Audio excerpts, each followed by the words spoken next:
नमस्कार। राजकीय कन्या महाविद्यालय सवाई माधोपुर के यूट्यूब चैनल पर बीए भाग द्वितीय वर्ष हिंदी साहित्य प्रथम प्रश्न पत्र की परीक्षा में आज आप सभी का मैं बहुत बहुत स्वागत करता हूँ। आज हम रीतिकालीन काव्य में बिहारी सरसई के जो छंद हम पढ़ रहे हैं उनमें आगे आपके पाठ्यक्रम में संकलित छंद संख्या 21 से आगे पढ़ेंगे। 21 नंबर का जो छंद है, ये जो छंद है, पहले छंद देखिए। तज तीरथ हरि राधिका तन दुति कर अनुराग, जेहि ब्रज केली निकुंज मग पग पग होत प्रयाग। इस छंद में कवि बिहारी ने राधा कृष्ण की युगल मूर्ति की भक्ति करने, उपासना करने की बात इस छंद में कही है। और राधा कृष्ण की युगल मूर्ति का जो प्रभाव है, उनकी जो प्रेम लीलाएं, कृष्ण लीलाओं का जो प्रभाव है वह किसी तीर्थ की तरह माना गया है और उसे प्रयाग बन जाता है, ऐसा बिहारी छंद में कहते हैं। आइए, ये जो छंद है, इस छंद की पहली पंक्ति है, उसे देखिए। तज तीरथ हरि राधिका तन दुति कर अनुराग। कवि बिहारी कहते हैं तज तीरथ, तज मतलब त्याग, तीरथ तीर्थ, जितने भी तीर्थ स्थान हैं उन सभी को का त्याग कर दीजिए, अर्थात तीर्थ यात्राएं करना बंद कर दीजिए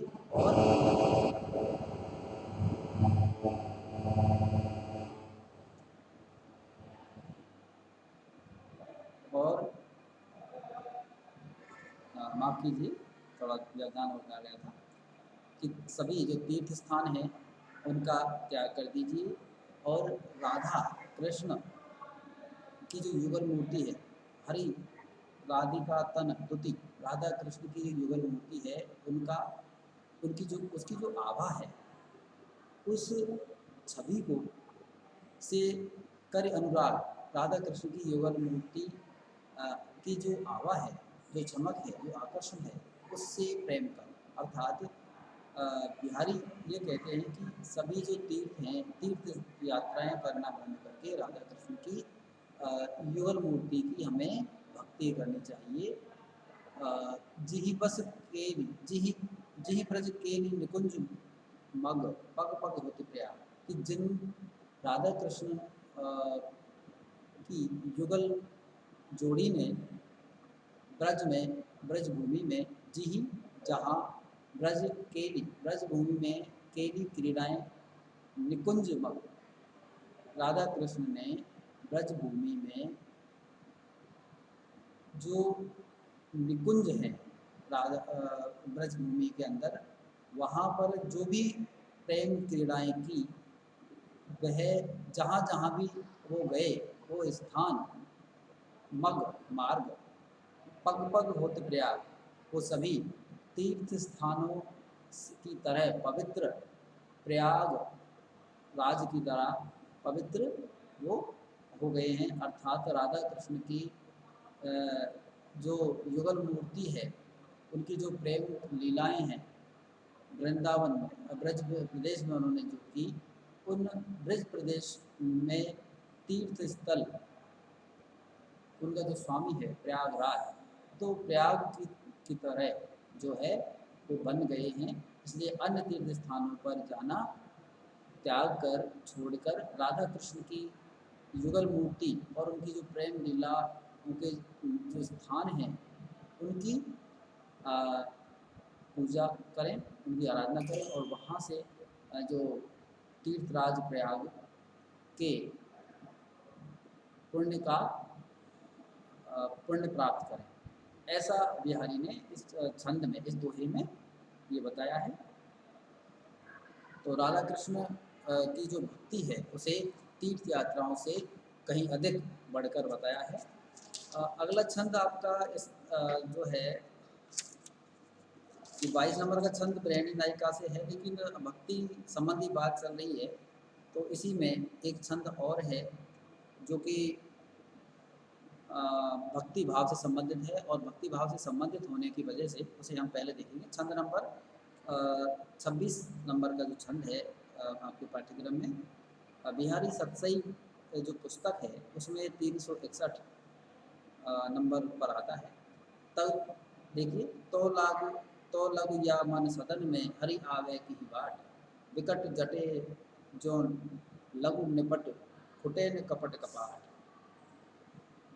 बिहारी ने इस छंद में ईश्वर से सच्चे और पवित्र हृदय से प्रेम करने या भक्ति भाव से सच्चे हृदय से भक्ति करने पर ही ईश्वर की अनुभूति होती है, ईश्वर का साक्षात्कार होता है, इस बात को कहा है। और हमारे मन में जब तक विकार आदि, छल कपट आदि रहते हैं तब तक ईश्वर का साक्षात्कार नहीं हो सकता, ईश्वरीय आनंद की अनुभूति नहीं हो सकती। ये बात सभी जो भक्ति काल के कवि हैं, सभी भक्त कवियों ने इस बात को कहा है कि ईश्वर की भक्ति निष्कपट भाव से पवित्र हृदय के साथ की जाए तो ईश्वर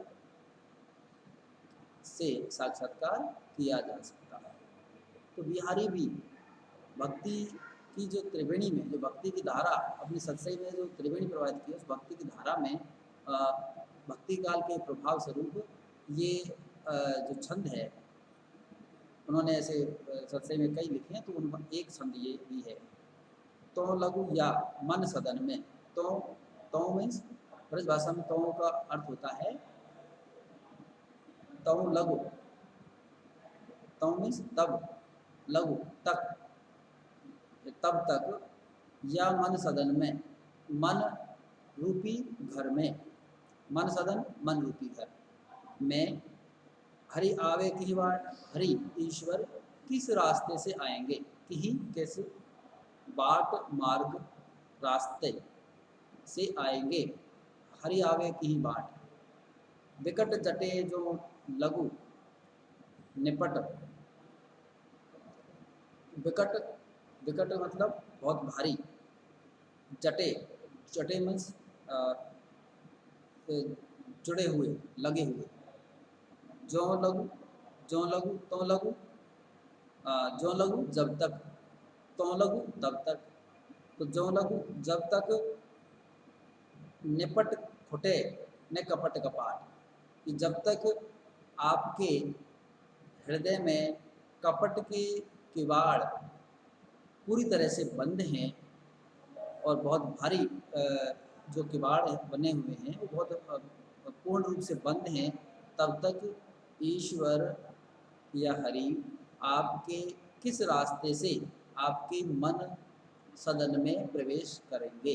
अर्थात बिहारी ये कहना चाहते हैं इस छंद में कि ईश्वर निष्कपट भाव पूर्ण आपका जो हृदय होगा तभी वो निष्कपट पूर्ण भाव होगा, पवित्र होगा, प्रेम पूर्ण निष्कपट भाव से जब आप उसको भजोगे, हृदय से छल कपट आदि के भाव पूरी तरह समाप्त हो जाएंगे और जब समाप्त हो जाएंगे तब ईश्वर अपने आप ही आपके हृदय में प्रकट हो जाएंगे। इसलिए बिहारी सीधे तौर पर संकेत करना चाहते हैं छंद में कि ईश्वर की जो भक्ति है वो किस आधार पर निष्कपट भाव से करनी चाहिए। हृदय से पहले हमें निष्कपट आदि अहम विकार आदि जो भाव हैं उनको दूर करना होगा, निकालना होगा। मन सदन कपट कपाट, ये जो रूपक अलंकार के दो उदाहरण इसमें आप देख सकते हैं। और पूरा जो छंद है ये सांग रूपक अलंकार का उदाहरण यहाँ पर है और व्यंग्यात्मक शैली है। पदमैत्री आप इसे देख सकते हैं, अनुप्रास अलंकार भी यहाँ देखा जा सकता है और यमक अलंकार भी आप इसमें देख सकते हैं। माधुर्य गुण भी यहाँ पर देखा जा सकता है।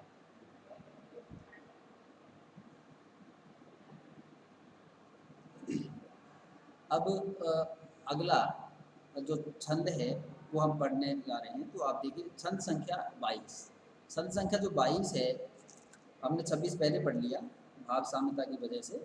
22 देखिए, हो ही बोरी ब्रह बस के बोरों सब गाँव, कहा जाने ये कहते हैं सस ही सीत कर नाव। इस छंद में ऐसी गृहिणी नायिका का चित्रण किया गया है जिसे संसार के लोगों को जो प्रतीत होता है वह सुख दुख ग्रह की वजह से, सुख भी दुखदायी लगता है या सुख कर वस्तुएं भी दुखदायी लगती हैं, ग्रह को और बढ़ाने वाली लगती हैं। प्रेम की जो अवस्था होती है वियोग और संयोग, उसके हिसाब से संसार की वस्तुएं घटनाएं सब हमें अनुभव होती हैं। तो नायिका भी उसी अवस्था का चित्रण करती है यहाँ कि या तो मैं पागल हो गई हूँ, बोरा गई हूँ। देखिए, हों बोरी ग्रह बस, हों ही बोरी ग्रह बस, या मैं ही पागल हो गई हूँ। किससे? ग्रह बस, वियोग के कारण मैं ही पागल हो गई हूँ, बोरा गई हूँ। के बोरों सब गाँव, या फिर ये संपूर्ण गांव के लोग, पुर के लोग सभी क्या हो गए हैं? बोरा गए हैं। कहा जाने ये कहते हैं ससही सिद्ध करना, न जाने क्यों। कहा जाने, कहा जाने न जाने क्यों। ये कहते हैं, ये लोग कहते हैं कि ससी ही शीतकर नाऊ, कि जो चंद्रमा है वो क्या है? शीतकर नहीं है। अर्थात नायिका को विरह के कारण चंद्रमा भी जो है जलाने वाला, दग्ध करने वाला प्रतीत होता है। संयोग की अवस्था में जो चांद अति ही शीतलतादायी, आनंददायी, अमृतमयी आनंद अनुभूति देने वाला होता है, वही वियोग की अवस्था में अत्यंत ज्वलनशील प्रतीत होता है। और जो चांद का जो गुण है वो है हमेशा शीतलता प्रदान करने वाला माना गया है। तो यहाँ जो नायिका है वो उसकी ब्रह के कारण ऐसी अवस्था हो गई है। तो कभी जो बिहारी हैं उन्होंने नायिका की, ऐसी गृहिणी नायिका जिसको चंद्र जो है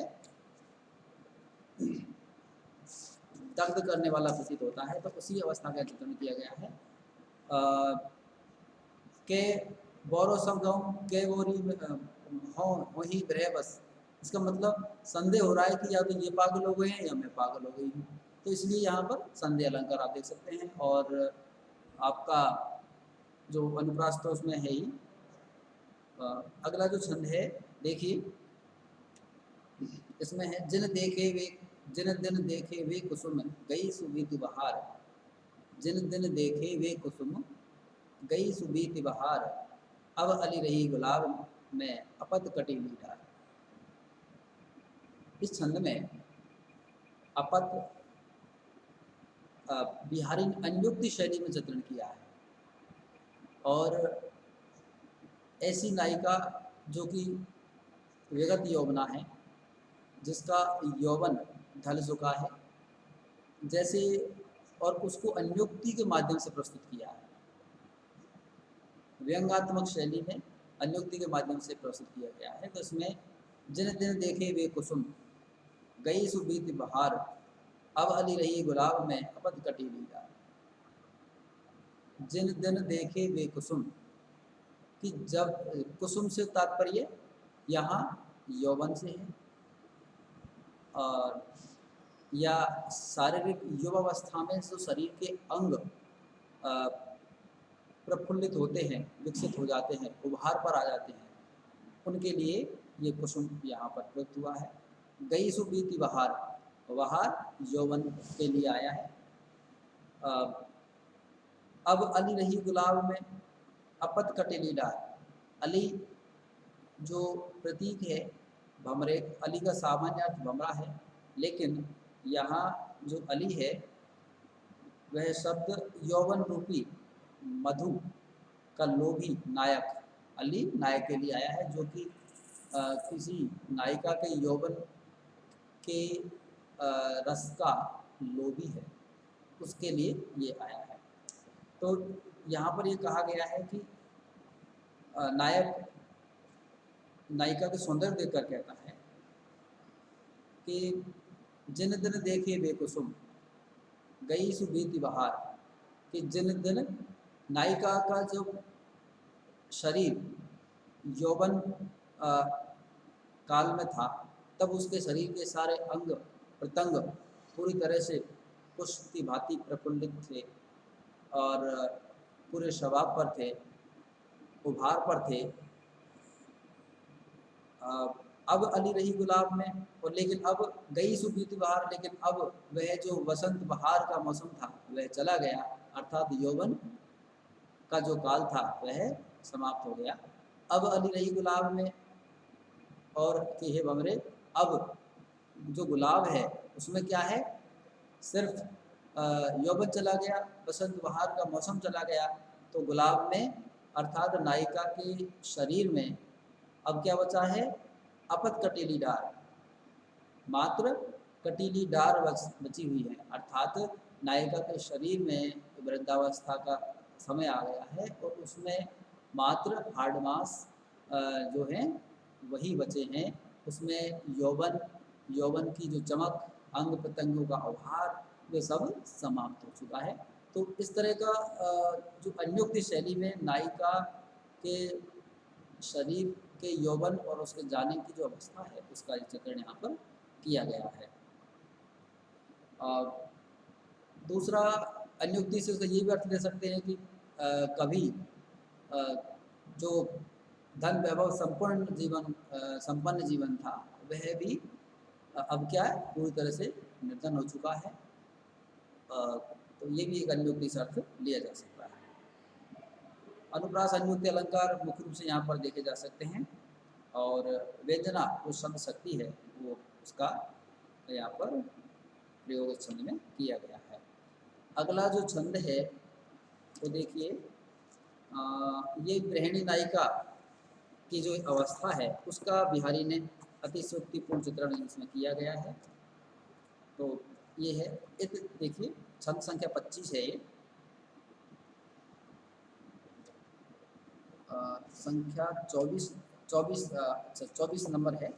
इत आवत चल जात उत चली छ साथक, चली छ सातक हाथ, चढ़ी हिडोरे से रहे लगी उसासन साथ। इत आवत चल जात उत, नायिका ऐसी नायिका की ब्रह अवस्था में जब वह उच्छ्वास ब्रह के कारण लंबे लंबे श्वासें लेती हैं, छोड़ती हैं, तो उस के प्रभाव से वह इतनी त्रस्तकाय हो चुकी है कि श्वासों के प्रभाव से वह 6-7 हाथ तक आगे पीछे चली जाती है। ऐसा बिहारी चित्रण करती है कि ब्रह की पीड़ा से, वेदना से इतनी कमजोर और निर्बल हो चुकी है कि वह डोले की भांति 6-7 हाथ आगे पीछे सांस लेने पर होती है।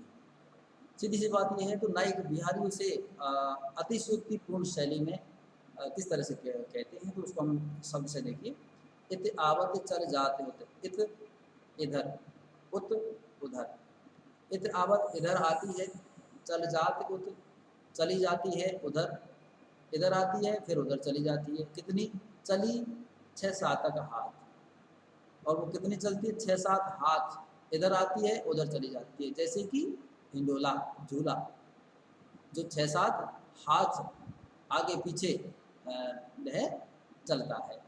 चढ़ी हिडोरे से ही रहे, यानी कहते हैं कि जो नायिक, ऐसा लगता है कि नायिका झूले पर सवार हो गई हो, लगी उस आसन साथ, और झूले जो उसके सांस भरती है, तो झूला जैसे झूलते हैं वैसे ही सांस लेने पर नायिका 6-7 हाथ आगे पीछे बार बार होती है।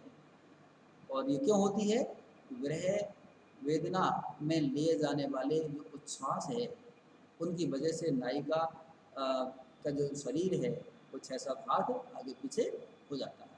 तो ये जो चित्रण है बिहारी के अतिशयोक्तिपूर्ण कृत्रिम गृहावस्था की जो चित्रण है, कृत्रिम चित्रण है, उसके उदाहरण के तौर पर लिया जाता है।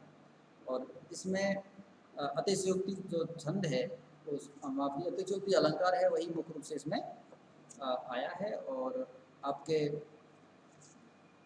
व्यंजना जो शब्द शक्ति है वह आप इसमें देख सकते हैं। उत्प्रेक्ष अलंकार भी है, चढ़ी हिंडोरे सी रहे, चढ़ी हिंडोरे सो रहे, तो ये उत्प्रेक्षा का जो छंद के ये अंश है, ये उत्प्रेक्षा का उदाहरण है। अगला जो छंद है 25 नंबर का, ये देखिए, लिखन बैठी जाकी सभी गही गही गर्भ गरूर, लिखन बैठी जाकी सभी गही गही गर्भ गरूर, भयन केते जगत के चतुर चितेरे कूर। किसी अनुपम सौंदर्य या ऐसा सौंदर्य जो कि पल पल नया आभास देता है। अनुपम सौंदर्य अपने आप में ही नित्य पल पल परिवर्तनशील प्रतीत होता है, तो उसके रूप सौंदर्य को, किसी नायिका के रूप सौंदर्य को चित्रित करना जो कि अनुपम सौंदर्य से युक्त है, उसका बारे में बिहारी ने इस छंद में बताया है कि लिखन बैठी जाकी सभी गई गई गर्भ गरू, कि ऐसी अनुपम रूप सौंदर्य वाली नायिका की जो सभी है, सभी मतलब ये शब्द अरबी भाषा का है और इसका अर्थ होता है वास्तविक चित्र, बिल्कुल जैसा है हुबहू वैसा चित्र। लिखन बैठी, लिखन से मतलब चित्रित करना, लिखन बैठी जाकी सभी गई गई गर्भ गरू, गई गई, गई गई मतलब ग्रहण करके अर्थात गर्भ गरू बड़ा भारी घमंड रख करके चित्रकार जो हैं वे नायिका की यथार्थ रूप सौंदर्य का चित्रण करने के लिए उसको चित्रित करने बैठे। भय न केते जगत के चतुर चितेरे कूर, भय न केते जगत के, तो बिहारी कहते हैं कि भय न केते कितने हो गए, भय मीन्स हो गए, केते कितने, जगत के संसार के, चतुर चितेरे कूर, चतुर चित्रकार, कूर मीन्स मूर्ख मूढ़, नायिका की जो छवि है, रूप अनुपम रूप सौंदर्य है, उसका चित्रण करने के लिए संसार के प्रसिद्ध और विशेषज्ञ चित्रकार चित्रण करने के लिए कि मैं बहुत बड़ा चित्रकार हूँ ऐसा गर्व गुरूर मान करके उसके चित्रित करने बैठे, लेकिन नायिका के रूप सौंदर्य का चित्रण, वास्तविक जो चित्रण है वह नहीं कर पाए, और इसलिए वो क्या हो गए, विमंदित हो गए, अपने आप को मूर्ख सा समझने लगे कि वह एक सच्चे और श्रेष्ठ चित्रकार नहीं है। क्योंकि अब क्यों नहीं चित्र कर पाए, नायिका का जो रूप सौंदर्य है नित्य नया परिवर्तनशील है लगता है, और अनुपम सौंदर्य होने की वजह से किसी भी चित्रकार के लिए उसके जो रूप सौंदर्य है उसका वास्तविक चित्रण करना संभव नहीं है। इसलिए बिहारी ने नायिका के जो गत्यात्मक रूप सौंदर्य है उसका चित्रण किया गया है, और ऐसा जो साहित्यकार जितने भी श्रेष्ठ कवि हुए हैं और जिन्होंने प्रेम और सौंदर्य, नायिका के अनुपम अद्भुत सौंदर्य का चित्रण किया है, सभी ने अपने काव्य कृति में कहीं न कहीं ऐसे अनुपम गत्यात्मक सौंदर्य का चित्रण सभी ने किया है। तो इसमें जो बात बिहारी ने कही है वह वक्रतापूर्ण कही है, वक्रोक्ति अलंकार है, अनुप्रास है, और बात को बढ़ा चढ़ाकर भी कहा है, अतिशोक्ति है और विशेषोक्ति भी है। ये इन अलंकारों को आप इस छंद में देख सकते हैं। दोहा छंद है ही, बिहारी सतसई के अधिकतम आपके जो पाठ्यक्रम में संकलित है दो ही हैं, और इसमें प्रसाद गुण गौंडी रीति को आप देख सकते हैं। आज के लिए इतना ही, आगे के जो छंद हैं वो हम अगली कक्षा में उनका अध्ययन करेंगे। आपने ध्यानपूर्वक इसे सुना, इसके लिए और समझा, समझ में नहीं आता है तो पुनः इसे बार बार देखें। तब तक के लिए धन्यवाद।